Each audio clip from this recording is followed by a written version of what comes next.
আসসালামু আলাইকুম প্রিয় বন্ধু ও বোনেরা, আপনি কি জানেন যে আলু প্রতিদিন আমরা খাই সেটা আমাদের শরীরের ভেতরে ধীরে ধীরে তৈরি করছে এক মারাত্মক বিপদ। হয়তো আপনি ভাবছেন আলু তো নিরীহ সবজি, কিন্তু সত্যিই কি তাই? আজ আমি আপনাদেরকে জানাবো আলুর এমন সব গোপন ক্ষতি।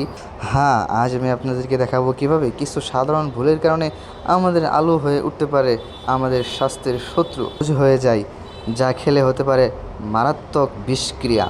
অনেক সময় আলুর ভেতরে জন্ম নেয় লুকানো ফাঙ্গাস, যা চোখে দেখা যায় না কিন্তু শরীরে ঢুকে গেলে মারাত্মক ক্ষতি হয়। আবার ভুলভাবে সংরক্ষণ করলে আলু থেকে তৈরি হয় এমন রাসায়নিক যা ক্যান্সারে জন্ত বাড়াতে পারে।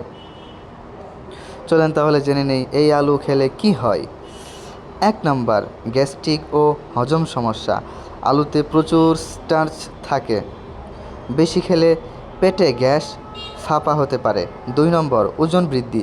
এতে কার্বোহাইড্রেট বেশি, তাই বেশি খেলে অতিরিক্ত ক্যালোরি জমে ওজন বাড়তে। 3 নম্বর, রক্তের শর্করা বেড়ে যাওয়া। ডায়াবেটিক্স রোগীদের জন্য বেশি খাওয়া ঠিক না, কারণ আলু দ্রুত গ্লুকোজে পরিণত হয়। 4 নম্বর, অতিরিক্ত ভাজা বা প্রসেস করা হলে ক্ষতি।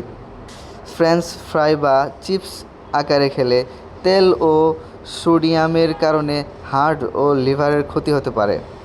সুস্থ থাকতে হলে সচেতন হতে হবে। আলুর ক্ষতি সম্পর্কে এই তথ্য আপনারা ও আপনার পরিবারের জন্য অত্যন্ত জরুরি, তাই আজ থেকেই আলু খাওয়ার আগে ভালো করে ধুয়ে ফেলুন। অঙ্কুর বা সবুজ অংশ কেটে ফেলুন। আপনার পরিবারকে সুস্থ রাখার জন্য এই ভিডিওটি শেয়ার করুন আর আমাদের চ্যানেলের সাবস্ক্রাইব করতে ভুলবেন না, যাতে আরও ভালো তথ্য পেতে পারেন। সকলকে ধন্যবাদ। আসসালামু আলাইকুম।